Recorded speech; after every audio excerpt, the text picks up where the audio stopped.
അള്ളാഹുവിന്റെ ഔലിയാക്കൾ നമുക്ക് കാണിച്ചു തന്ന മാർഗങ്ങളിലെ വളരെ പ്രധാനപ്പെട്ട ഒരു മാർഗമാണ് വൃദ്ധജനങ്ങളെ പരിചരിക്കുക എന്നുള്ളത്.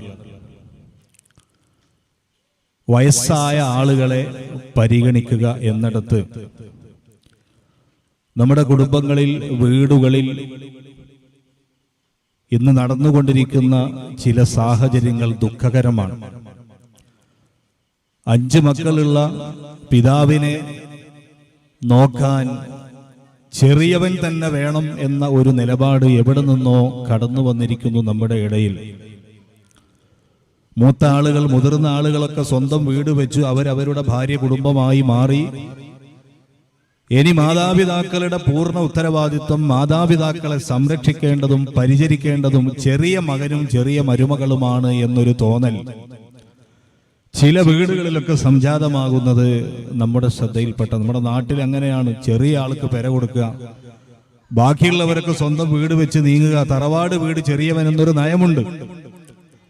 പക്ഷേ മറ്റുള്ളവർക്ക് അതോടുകൂടെ പിതാക്കന്മാരെ, മാതാക്കന്മാരെ സംരക്ഷിക്കുന്നതിന്റെ ഉത്തരവാദിത്വം തീർന്നു എന്നത് എവിടുന്ന് വന്നു എന്നറിയില്ല. മുതിർന്നവൾ പറയുന്നു, മുതിർന്ന മരുമകൾ പറയാണ്, കുറെ ഞാൻ സേവിച്ചില്ലേ, ഇനി അവരൊക്കെ ഒന്ന് സേവിക്കട്ടെ. രണ്ടാമത്തെ മരുമകൾ അതുപോലെ തന്നെ, ഞാനും കുറെയൊക്കെ സേവിച്ചില്ലേ, ഇനി ബാക്കിയുള്ളവർ സേവിക്കട്ടെ. ചുരുക്കി പറഞ്ഞാൽ അവരുടെ കുടുംബമായി വേറെ തന്നെ പോയി. വൃദ്ധരായ മാതാപിതാക്കൾക്ക് ഒരുപക്ഷെ ആ ഒരു ചെറിയ മരുമകൾ അവൾ നോക്കുന്നുണ്ടാകാം, അവൾ വേണ്ടതൊക്കെ ചെയ്തു കൊടുക്കുന്നുണ്ടാകാം. പക്ഷേ അവൾക്ക് സ്വന്തമായൊന്ന് അവളുടെ വീട്ടിൽ പോയി നിൽക്കാനോ അതല്ലെങ്കിൽ അവൾക്കൊന്ന് ഒരല്പമൊന്ന് വിശ്രമിക്കാൻ പോലും ഈ മാതാപിതാക്കളുടെ പരിചരണം കാരണം ചെറിയ മരുമക്കൾക്ക് സാധിക്കാറില്ല. ചെറിയ മരുമകൾ എന്തോ നിങ്ങളോട് ഉപദേശിച്ചോ എന്നാരും ചിന്തിക്കരുത്. പൊതുവിൽ ഈ കുട്ടി അവിടെ പ്രയാസപ്പെടുകയാണ്. മുതിർന്ന മരുമകൾ വന്നിട്ട് 2 ദിവസം ഞാൻ നിൽക്കുക, അയ്യൊന്ന് തന്റെ വീട്ടിൽ പോയിട്ട് വാ, 2 ദിവസം റെസ്റ്റ് എടുക്കുക എന്ന് പറയാൻ, അല്ലെങ്കിൽ അത് പറയിപ്പിക്കാൻ മുതിർന്ന മക്കൾ തയ്യാറാവുന്നില്ല. എല്ലാവരും ഉണ്ട്, എല്ലാവർക്കും സ്വത്തുണ്ട്, സമ്പത്തുണ്ട്, സമ്പാദ്യമുണ്ട്, ഒക്കെ ഉണ്ട്. എല്ലാവർക്കും വേണ്ടത് വാപ്പിയും മരിച്ചാൽ മുതൽ ഓരി വെക്കുമ്പോൾ എല്ലാവർക്കും കിട്ടണം. എല്ലാവർക്കും തുല്യമാണെന്ന് ചിലവർ പറയുന്നു, ചിലവർ ഏതായാലും ആണോരി പെണ്ണോരി ആയിട്ട് എനിക്ക് വേണം എന്ന് പറയുന്നൊരവസ്ഥ നമ്മുടെ ഇടയിൽ നടക്കുമ്പോഴാണ് നമ്മൾ റിഫാഇ ശൈഖ് റളിയല്ലാഹു അൻഹു തങ്ങളെ അനുസ്മരിക്കുന്നത്. മഹാനവറുകൾ ആതുര സേവന രംഗത്ത് നിറഞ്ഞ വ്യക്തിത്വമായിരുന്നു. പ്രത്യേകിച്ച് സഹോദരങ്ങളെ, വയസ്സന്മാരെ ഹിദ്മത്തെടുക്കുന്നതിന്റെ പോരിശ എത്രയാണ്. ആരാണ് ഈ വയസ്സന്മാരെന്ന് പറഞ്ഞാൽ? അള്ളാഹുവിന്റെ മാർഗത്തിൽ നരബാധിച്ച ഒരാളാണ് നമ്മുടെ ഉപ്പയെങ്കിൽ, അള്ളാഹുവിന് ശുക്ർ ചെയ്ത് നന്ദി ചെയ്ത് നല്ല ജീവിതമുള്ള ഉപ്പയാണ് നമ്മുടെ ഉപ്പയെങ്കിൽ, വിശുദ്ധ ഖുർആൻ സൂറത്തു അത്തീൻ എന്ന പേരിൽ നമ്മൾ അറിയുന്ന നമ്മുടെ സൂറത്തിൽ അള്ളാഹു പറയുന്നത് കാണാം, ഇല്ലല്ലദീന ആമനു വഅമിലുസ് സ്വാലിഹാത്ത്, അള്ളാഹുവിൽ വിശ്വസിക്കുകയും സുഹൃതങ്ങൾ ചെയ്തുകൊണ്ട് അള്ളാഹുവിനെ തൃപ്തിപ്പെടുത്തുകയും ചെയ്ത മഹാന്മാരായ ആളുകൾ, അവർ നല്ലവരാണ്. ഫലഹും അജ്റുൻ ഗൈറു മംനൂൻ, അവർക്ക് ഒരിക്കലും കൂലി മുറിഞ്ഞു പോവില്ല. അള്ളാഹുവിനെ വഴിപ്പെടുന്നൊരു ഉപ്പ, ആ ഉപ്പക്ക് വയസ്സായി, ഇപ്പോൾ അദ്ദേഹത്തിന് ദിക്റ് ചൊല്ലാനോ ഖുർആൻ ഓതാൻ കണ്ണ് കാണുന്നില്ല, ദിക്റ് ചൊല്ലാൻ നാവ് വഴങ്ങുന്നില്ല, യഥാംവണ്ണം നിസ്കരിക്കാൻ ശരീരം അദ്ദേഹത്തോട് സപ്പോർട്ട് ചെയ്യുന്നില്ല ആ വയസ്സൻ. പക്ഷേ അയാളുടെ യൗവനകാലം ആ മനുഷ്യൻ അള്ളാഹുവിന് വേണ്ട പോലെ ഇബാദത്തെടുത്ത ആളാണ്, വേണ്ട പോലെ ദിക്റ് ചൊല്ലിയ നാവുള്ളയാളാണ്, വേണ്ട പോലെ ഖുർആൻ ഓതിയ വ്യക്തിയാണെങ്കിൽ അള്ളാഹുവിന്റെ റസൂലും പറയുന്നത് കാണാം, ഇദാ ബലഗൽ മുഅ്മിനു മിനൽ കിബരി മാ യഅജിസുഹു അൻ അമലിൻ കുതിബ ലഹു മാ കാന യഅമലു ഔ കമാ ഖാല റസൂലുള്ളാഹി സ്വല്ലല്ലാഹു അലൈഹി വസല്ലം. ഒരു മനുഷ്യൻ അവന്റെ ആയുസ്സുള്ള കാലം, ആരോഗ്യമുള്ള സമയം ധാരാളം ഇബാദത്തുകൾ ചെയ്തുകൊണ്ട് അള്ളാഹുവിന്റെ പൊരുത്തം നേടിയ ആളാണെങ്കിൽ, 5 നേരം പള്ളിയിൽ പോയി ജമാഅത്തായി നിസ്കരിക്കുന്ന ഉപ്പ ഇപ്പോൾ പ്രായം കാരണം അതിന് പോവാൻ കഴിയുന്നില്ലെങ്കിൽ, എന്തൊക്കെയാണോ അയാൾ ആവുന്ന കാലത്ത് ചെയ്തുകൊണ്ടിരുന്നത് അത് അതുപോലെ അള്ളാഹു അയാൾക്ക് എഴുതി കൊടുക്കുമെന്ന് നബിയുനാ മുഹമ്മദുർ റസൂലുള്ളാഹി സ്വല്ലല്ലാഹു അലൈഹി വസല്ലം. അള്ളാഹുവിന്റെ പൊരുത്തത്തിൽ വയസ്സനായ ഒരു വ്യക്തി, അയാൾ ഇങ്ങനെ പെൻഷൻ കിട്ടുന്ന ആളാണ്. പെൻഷൻ കിട്ടുകയാണ്. അള്ളാഹു തആല അയാൾക്ക് 5 നേരം ജമാഅത്തിന് പോയ കൂലി കൊടുക്കുകയാണ്. ഓരോ ദിവസവും 100 ദിക്ർ ലാ ഇലാഹ ഇല്ലല്ലാഹ് എന്ന് ചൊല്ലുന്ന ആ മനുഷ്യൻ അയാൾ കിടന്നാലും അയാൾക്ക് ദിക്റിന്റെ കൂലി ഇങ്ങനെ വന്നുകൊണ്ടിരിക്കും. അയാൾ 100 സ്വലാത്ത് പതിവാക്കിയ വ്യക്തിയാണ്. അയാൾ ചെയ്തുകൊണ്ടിരുന്ന എന്തെല്ലാം അമലുകളുണ്ടോ അതിനൊന്നും ഒരു കുറവും വരാതെ ആ മനുഷ്യന്റെ അക്കൗണ്ടിൽ വരുമെന്ന് ഞാനല്ലോ ഹബീബായ റസൂലുള്ളാഹി സ്വല്ലല്ലാഹു അലൈഹി വസല്ലം പറയാണ്. അപ്പൊ ഈ വയസ്സന്മാർ അനുഗ്രഹമാണ്. മനുഷ്യന്മാർ കിടന്നെടുത്തുനിന്ന് കൂലി വാങ്ങുന്നവരാണ്. അള്ളാഹുവിന്റെ പൊരുത്തമുള്ള യൗവനം ആർക്ക് ലഭിച്ചോ അവൻ നാളെ പരിതപിക്കേണ്ടി വരില്ല. ആ ഹദീസ് ഓതിക്കൊണ്ട് ഞാനടക്കമുള്ളവരോടൊന്ന് ഇടക്ക് ഞാൻ പറയട്ടെ, വയല് കേൾക്കുന്ന മുഅ്മിനീങ്ങളെ, നമ്മൾ അള്ളാഹുവിനെ ആരാധന ചെയ്യുന്നിടത്ത് ഒട്ടും പുറകിലാവരുത്. ഒരു പക്ഷേ മരണം അതല്ലെങ്കിൽ വാർദ്ധക്യം, ഇത് രണ്ടിലൊന്ന് നമ്മുടെ മുന്നിലുണ്ട് കേട്ടോ. ഒന്ന് ആകസ്മികമായി വരുന്ന മരണം, അത് എപ്പോഴും ഏതും സമയവും സംഭവിക്കാം. എന്നാൽ ഒരാൾ മരിച്ചില്ലെങ്കിലോ അയാൾക്കുള്ളതെന്താ? പ്രായമാവലാണ്. ഇപ്പൊ നമ്മൾ ജനുവരിയിലാ ഉള്ളത്, പുതുവർഷം. പുതിയ വർഷം വന്നപ്പോൾ നമ്മുടെ നാട്ടില് പലരും ആശ്വാസിച്ചു, ആഹ്ലാദിച്ചു, ആഹ്ലാദ പ്രകടനങ്ങൾ നടത്തി. സത്യത്തിൽ ഒരു കൊല്ലം കൂടി ഖബറിലേക്ക് അടുത്തതല്ലേ? ഒരു കൊല്ലം കൂടി ഖബറിലേക്ക് അടുക്കുകയല്ലേ ചെയ്തത്? ആയുസ് ആർക്കാണ് ഇവിടെ നീട്ടിക്കിട്ടിയത്? ആർക്കും കിട്ടിയിട്ടില്ല. എല്ലാരും ഒരു കൊല്ലം കൂടെ ചുരുങ്ങി എന്നതല്ലാതെ. ലത്തീബലിൽ ഐശിൽ കാനത്ത് മുനഗ്ഗസതൻ ലദ്ദാതുഹു ബിദ്ദികാരിൽ മൗതി വൽ ഹറമി. ഒരു മഹാൻ പാടിയതുപോലെ ജീവിതത്തിന് എന്ത് ആശ്വാസമാണുള്ളത്, എന്ത് രസമാണുള്ളത്. ഒരു ഭാഗത്ത് മരണം, വേറൊരു ഭാഗത്ത് വാർദ്ധക്യം. ഒന്നുകിൽ മരണം, അതോടെ തീർന്നു.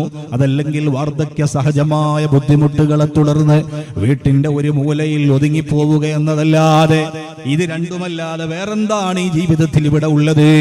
അതുകൊണ്ട് ജീവിതത്തിന് എന്ത് സന്തോഷം. ലാ ത്വീബ ലിൽ ഐശീൻ കാനത്ത് മുനഗ്ഗസതൻ ലദ്ദാതുഹു ബിദ്ദികാരിൽ മൗതി വൽ ഹറമി.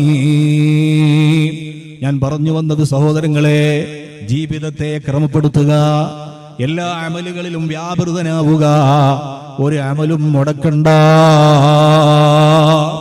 ഒരു അമലും മുടങ്ങണ്ട. ഖുർആനോത്ത് മുടങ്ങരുത്, ദിക്റുകൾ മുടങ്ങരുത്, സ്വലാത്ത് മുടങ്ങരുത്. എന്തൊക്കെയാണ് നമ്മൾ പതിവായി കൊണ്ട് നടക്കുന്നത്, അതൊന്നും മുടങ്ങാതെ സൂക്ഷിക്കണം. എന്തിനാണത്? നാളെ നമുക്ക് അതുകൊണ്ട് ഒരുപാട് ബോണസ് ഉണ്ട് കേട്ടോ, ഒരുപാട് ആനുകൂല്യങ്ങൾ ഉണ്ട് കേട്ടോ. 5 നേരം പള്ളിയിലെത്തി ജമാഅത്തിന് സൗകര്യമുള്ള ഒരാൾ അതിന് തന്റെ സമയം ഉപയോഗപ്പെടുത്തിയില്ല. തനിക്ക് ഖുർആൻ ഓതാൻ നാവ് അല്ലാഹു തന്നിട്ടുണ്ട്, ഉപയോഗപ്പെടുത്തിയില്ല. ദിക്റുകൾക്ക് സമയമുണ്ട്, അവസരമുണ്ട്, ചെയ്തില്ല. അവസാനം വാർദ്ധക്യം വന്നാലോ? ഒരു വൃദ്ധൻ വീട്ടിലുണ്ടായാൽ ആ വീട്ടുകാരുടെ പലരുടെയും മൈൻഡ് പല മൈൻഡാണ്. ചിലര് പറയും, ഒന്ന് മാറി അപ്പുറത്തുനിന്ന് പറയാണ്, ഇതെപ്പോഴാണ് എടുക്കാനാവുക, ഇതെപ്പോഴാണാവോ, എത്രയായി ഞാനിങ്ങനെ കൊണ്ട് നടക്കുന്നു. വീട്ടിലെ സ്വന്തം നമ്മുടെ പേരമക്കൾ, മരുമക്കൾ അപ്പുറത്തുനിന്ന് പറയുന്നത്, ഓ ബാപ്പാ, നമ്മുടെ ജീവിതത്തിൽ കടന്നു വരുമ്പോ എങ്ങനെ അത് സഹിക്കാൻ പറ്റും? കട്ടിലിൽ നിന്നും അനങ്ങാൻ ആവാതെ നിൽക്കുന്ന ആ ഖുർആനൊന്ന് എടുത്തു തരുമോ എന്ന് പറയാൻ കഴിയാതെ, എടുത്തു തന്നാൽ തന്നെ അതൊന്ന് തുറന്നു ഓതാൻ പോലും കഴിയാതെ, ദിക്റുകൾ ചൊല്ലാൻ ഇഷ്ടം പോലെ കൗണ്ടറുകൾ നമ്മുടെ മുമ്പിലുണ്ട്, പക്ഷേ ഒരു ദിക്റിന് പോലും കഴിയാത്തൊരവസ്ഥ. ഇനി ആ കട്ടിൽ നിന്ന് എഴുന്നേൽപ്പിച്ചാൽ, മറ്റുള്ളവരെ സഹായത്തോടെ എഴുന്നേറ്റ് നിർത്തിയാൽ പോലും നേരെ നിൽക്കാൻ കഴിയാത്തൊരവസ്ഥ. സുന്നത്ത് നിസ്കരിക്കണമെന്ന് മനസ്സ് മന്ത്രിക്കുന്നുണ്ട്, പക്ഷേ ആരോഗ്യം പോരാ. സുന്നത്ത് നോമ്പുകൾ വേണമെന്ന് മനസ്സ് പറയുന്നു, നടപ്പില്ല. കണ്ണുകൾ കൊണ്ട് കാണാൻ കഴിയാതെ, ചെവികൾ കൊണ്ട് കേൾക്കാൻ പറ്റാതെ, നാവ് കൊണ്ട് തന്റെ ആവശ്യങ്ങൾ നിർണയപൂർവ്വം വ്യക്തതയോടെ പറയാൻ കഴിയാതെ ഒതുങ്ങിക്കൂടുന്നൊരു സമയം, അതാണ് വാർദ്ധക്യം.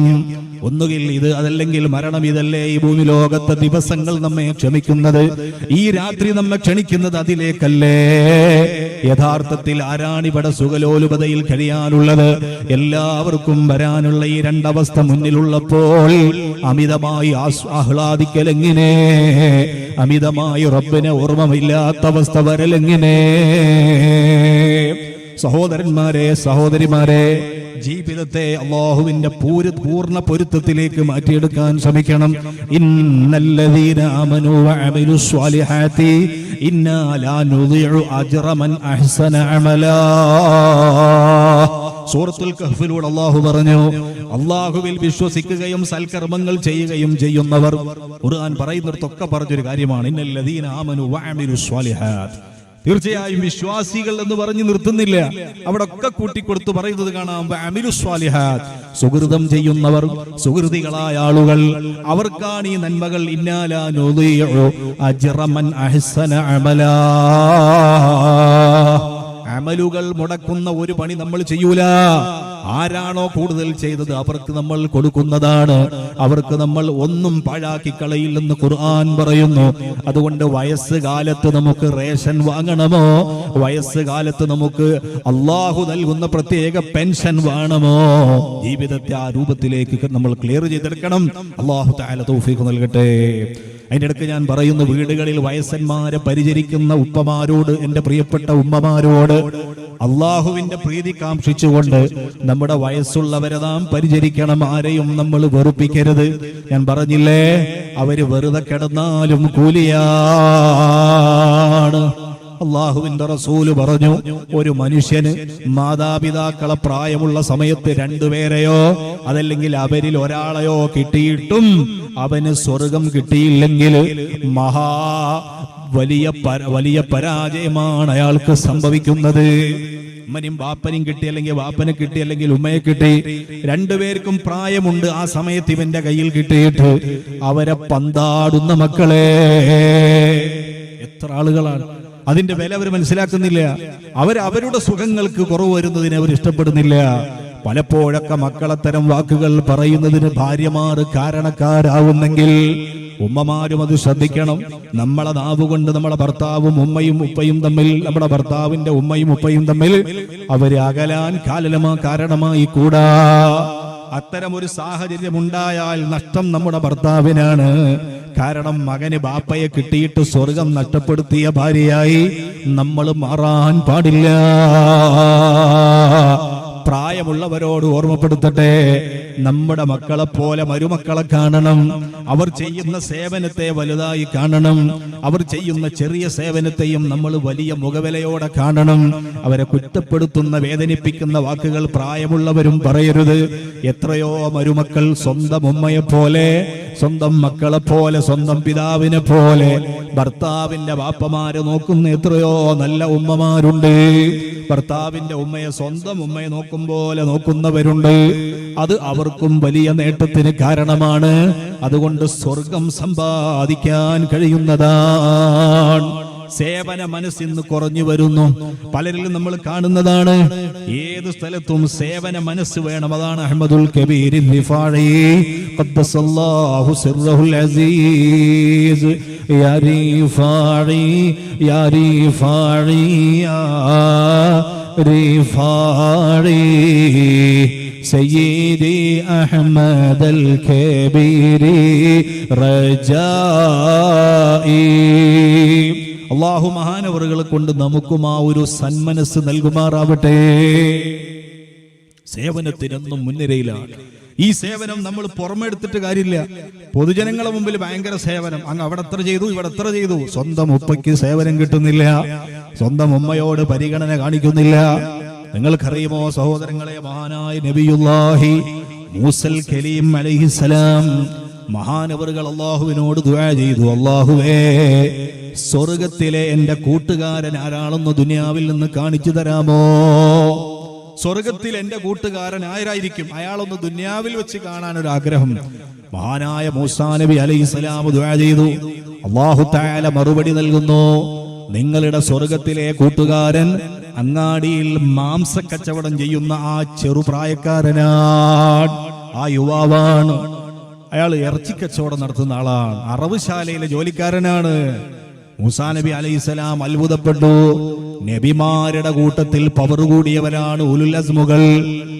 മുർസലീങ്ങളായ ആളുകൾ, അവരിലും വലിയ പ്രധാനികളാണ് ഉലുൽ അസ്മുകൾ. ഈ ഉലുൽ അസ്മിൽപ്പെട്ട പ്രവാചകനായ മൂസ നബി അലൈഹിസ്സലാമിന് സ്വർഗത്തിൽ ഒരു കൂട്ടുകാരനുണ്ട്. ആ കൂട്ടുകാരൻ ഒരു മാംസ കച്ചവടക്കാരനാണെന്ന് പറഞ്ഞപ്പോൾ, അറവുശാലയിലെ തൊഴിലാളിയാണെന്ന് പറഞ്ഞപ്പോൾ മൂസാ നബിക്ക് എല്ലാവർക്കും ഉള്ള പോലെ ഒരു അത്ഭുതം. അള്ളാഹു പറഞ്ഞു, മൂസ നബിയെ, നിങ്ങൾ ഒരിക്കലും അന്തിച്ചു നിൽക്കണ്ട, നിങ്ങൾ ആ യുവാവിന്റെ ഒരു ദിവസം ഒന്ന് പഠിച്ചാൽ മതിയാകും. മൂസാ നബി തീരുമാനിച്ചു, എന്നാ പിന്നെ ആളൊന്ന് പരിചയപ്പെടാം, ഇയാളെ പണി എന്താണെന്ന് അറിയണമല്ലോ. അങ്ങനെ അദ്ദേഹം ഈ യുവാവ് കച്ചവടം ചെയ്യുന്ന കടയുടെ നേരെ എതിർദിശയിൽ വന്ന് കുറെ നേരം നിലയുറപ്പിച്ചു. മൂസാ നബി അലൈഹിസ്സലാം ഇയാൾ എന്തോ ചെയ്യുന്നോന്നറിയാൻ വളരെയേറെ നോക്കി. വളരെയേറെ നോക്കി, ഒരു പ്രത്യേകമായിട്ടൊന്നും കാണുന്നൊന്നുമില്ല. ഇയാൾ ഇങ്ങനെ വരുന്ന ആളുകൾക്ക് ആവശ്യത്തിനുള്ള മാംസം മുറിച്ച് തൂക്കി അളന്ന് അവർക്ക് കൊടുക്കുന്നു. അല്ലാതെ ഇയാൾക്ക് പ്രത്യേകമായ ഒരു അമലൊന്നും മൂസാ നബി അലൈഹി സ്വലാം കണ്ടില്ല. അങ്ങനെ വൈകുന്നേരമായപ്പോൾ ഈ മനുഷ്യൻ തന്റെ കടയിൽ തന്റെ ആയുധങ്ങളൊക്കെ കഴുകി വെച്ച് തന്റെ ഷോപ്പ് അടക്കാനുള്ള തിരക്കിലാണ്. അങ്ങനെ അയാൾ മനുഷ്യക്കോലത്തെ പുറത്തു കൊണ്ടുവരുന്നു. മൂസാ നബി നോക്കുമ്പോൾ ആ റൂമിലെ വിരിപ്പുകളൊക്കെ മാറ്റി അവിടെ കിടത്തുകയാണ്. മൂസാ നബി അലൈഹി സ്വലാം വിചാരിച്ചു, എന്നാ പിന്നെ ഇപ്പൊ വരുമായിരിക്കും, അദ്ദേഹത്തിന്റെ പണി ഒന്ന് കഴിഞ്ഞല്ലോ. ഇല്ല, അതാ അപ്പുറത്തെ റൂമിലേക്ക് ഓടുന്നു. അവിടെ ചെന്ന് തന്റെ ഉപ്പയെ കൊണ്ടുവന്ന് പുറത്തു കൊണ്ടുവന്ന് കഴുകിയെടുത്ത് വൃത്തിയാക്കി കൊണ്ടുപോയി കിടത്തി. മൂസാ നബി അലൈഹി സ്വലാം ഇങ്ങനെ കാത്തിരുന്ന് കാണുകയാണ്. അപ്പോഴേക്ക് അടുപ്പിൽ വേവിത്തിരിക്കുന്ന ഇറച്ചി കൊണ്ടുവന്ന് ഒരു പ്ലേറ്റിൽ വിളമ്പി, വീട്ടിലെവിടെയോ സൂക്ഷിച്ചു വെച്ച റൊട്ടി കഷ്ണങ്ങൾ എടുത്തുകൊണ്ട് രണ്ട് പാത്രത്തിൽ കൊണ്ടുവച്ച് ഉപ്പയെയും ഉമ്മയെയും എടുത്തുകൊണ്ടുവന്ന് വലതുഭാഗത്ത് ഉമ്മയെയും ഇടതുഭാഗത്ത് വാപ്പയെയും വെച്ചുകൊണ്ട് മഹാനായ മൂസാ നബി അലൈഹിസ്സലാം നോക്കി നിൽക്കേ ഈ മനുഷ്യൻ അവർക്ക് ഇറച്ചിയും റൊട്ടി കഷ്ണവും വായിലിങ്ങനെ വെച്ചു കൊടുക്കുകയാണ്. ആ വൃദ്ധ മാതാപിതാക്കൾ വയറു നിറച്ച് ഭക്ഷണം കഴിച്ചപ്പോൾ അവര് അതിന്റെ അകത്തു നിന്ന് ദുആ ചെയ്യുന്നത് മൂസ നബി കേൾക്കുകയാണ്. അല്ലാഹുവേ, വാർദ്ധക്യ സഹജമായി ഞങ്ങൾ തളർന്ന് ഞങ്ങൾ ഒരു ഭാഗത്തായപ്പോൾ ഞങ്ങളെ വേണ്ട പോലെ പരിചരിക്കുന്ന ഞങ്ങളെ പ്രിയപ്പെട്ട പൊന്നുമോൻ ഈ മകനെ നീ സ്വർഗം കൊണ്ട് അലങ്കരിച്ചാൽ പോരാ, സ്വർഗം കൊടുത്താ പോരാ, സ്വർഗത്തിൽ ഞങ്ങളെ നബിയായ മൂസ നബി അലൈഹിസ്സലാം അവരുടെ കൂട്ടുകാരനായി ഞങ്ങളെ മോനെ നീ മാറ്റിത്തരണേ അല്ലാഹ് എന്നിങ്ങനെ മാതാപിതാക്കൾ ഇരു കണ്ണ് നിറച്ച് ദുആ ചെയ്യുമ്പോൾ അത് കണ്ടുകൊണ്ട് അത് കേട്ടുകൊണ്ട് ആമീൻ പറയുന്ന നബിയുല്ലാഹി മൂസ അലൈഹിസ്സലാം. മുഅ്മിനുകളെ, ഇതാണ് മൂസ നബിയുടെ കൂട്ടുകാരന്റെ പ്രത്യേകത. അദ്ദേഹത്തിന്റെ മാതാപിതാക്കളുടെ പരിപൂർണ പൊരുത്തം, മാതാപിതാക്കളുടെ പരിപൂർണ പിന്തുണ അയാൾ നേടി. അതുകൊണ്ട് തന്നെ കിട്ടുന്ന നേട്ടമോ, മഹാനായ മൂസ നബി അലൈഹിസ്സലാമിന്റെ കൂടെ സ്വർഗത്തിലെ കൂട്ടുകാരനാവാൻ കഴിഞ്ഞു എന്ന ഭാഗ്യമാണ്. അതുകൊണ്ട് തന്നെ ഞാൻ പറഞ്ഞു വരുന്നത്, 5 മക്കളുള്ള ഉപ്പമാരും 5 മക്കളുള്ള ഉമ്മമാരും എല്ലാ മക്കളും അവരെ പരിചരിക്കണം. അത് ചെറിയവന്റെ ബാധ്യതയല്ല, നമുക്ക് സ്വർഗം കിട്ടാനുള്ള മാർഗമാണ്. നമ്മുടെ ഉമ്മയും ബാപ്പയും എന്ന് മറക്കണ്ട. അവരുടെ ദുആ ഉണ്ടെങ്കിൽ സ്വർഗമുണ്ട്, അവരുടെ പൊരുത്തമുണ്ടെങ്കിൽ നമുക്ക് അല്ലാഹു തആല വലിയ പൊരുത്തം തരും. പലപ്പോഴും നമ്മുടെ വീടുകളിൽ പരിചരണത്തിന് വേണ്ടി ഒരാൾ മാത്രം നിൽക്കുന്ന സ്വഭാവം അത് നിർത്തണം. 4-5 മക്കളുള്ള വീടാണെങ്കിൽ ആ മക്കൾ കൂടിയിട്ടൊരു തീരുമാനം കൈക്കൊള്ളണം. എന്താണ്? ഈ ഒരാഴ്ച നീ നോക്കണം, അല്ലെങ്കിൽ 2 ദിവസം നീ നിന്റെ ഭാര്യയെ നോക്കണം, അടുത്ത 2 ദിവസം ഞാനും എന്റെ ഭാര്യയും നോക്കാം. അങ്ങനെ എല്ലാവരും കൂടെ ഇതങ്ങ് പരിഗണിച്ചാൽ ഒരു കുടുംബം വളരെ പ്രയാസപ്പെടുന്നതിൽ നിന്ന് രക്ഷപ്പെടും. ഇത് ചിലപ്പോൾ പലപ്പോഴും ആരും ശ്രദ്ധിക്കാത്തത് കൊണ്ട് ആ ഉമ്മയും ഉപ്പയെയും ആജീവനാന്തം സൂക്ഷിക്കേണ്ടത്, പരിചരിക്കേണ്ടത് ഒരു കുടുംബമായി ചുരുങ്ങുകയാണ്. അത് സത്യത്തിൽ അപകടമാണ്. മാത്രവുമല്ല, ഉറക്കൊഴിഞ്ഞ് ആ ഒരു സഹോദരി വെറുക്കുന്നതിലപ്പുറം എല്ലാവരും കൂടെ സഹകരിച്ചാൽ, വാപ്പന്റെ സ്വത്ത് ഓഹരിക്കുമ്പോ എല്ലാവരും സഹകരിക്കുന്നത് പോലെ വാപ്പനെ പരിചരിക്കുന്നതും ഒന്ന് ഓഹരി ചെയ്ത് നോക്കിയാൽ എത്രയോ കുടുംബത്തിൽ സന്തോഷമുണ്ടാകും. ഞാൻ പറഞ്ഞു വന്നത്, എന്റെ സഹോദരങ്ങളെ, ജീവിതത്തെ ക്രമപ്പെടുത്തുക. എന്നാൽ വയസ്സുകാലത്ത് നമുക്ക് അല്ലാഹുവിന്റെ അടുത്തുനിന്ന് പെൻഷൻ ലഭിക്കും. വത്തീനി വസ്സൈത്തൂൻ, അത്തിമരത്തെ തന്നെ സത്യം, വസ്സൈത്തൂൻ, ഒലിവ് മരം തന്നെ സത്യം, തീരുന്നില്ല. വത്തൂരി സീനീൻ, തൂരി സീന പർവ്വതം തന്നെ സത്യം, തീരുന്നില്ല. വഹാദൽ ബലദിൽ അമീൻ, മക്ക തന്നെ സത്യം. അല്ലാഹു 4 സത്യം ചെയ്തുകൊണ്ട് പറയുന്നു, ലഖദ് ഖലഖ്നൽ ഇൻസാന ഫീ അഹ്സനി തഖ്വീം. എല്ലാ മനുഷ്യരെയും നല്ല ആരോഗ്യത്തോടെ നല്ല രൂപഭാവത്തോടെയാണ് നമ്മൾ പടച്ചിട്ടുള്ളത്. തീരുന്നില്ല.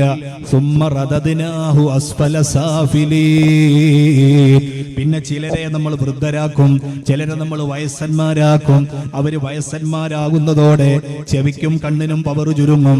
അങ്ങനെ ചിലരെ നമ്മൾ ആക്കുന്നുണ്ട്. പക്ഷെ ചില ആളുകൾ ഇല്ലല്ലദീന ആമനു വഅമിലു സ്വാലിഹാത്തി ഫലഹും അജ്റുൻ ഗൈറു മംനൂൻ.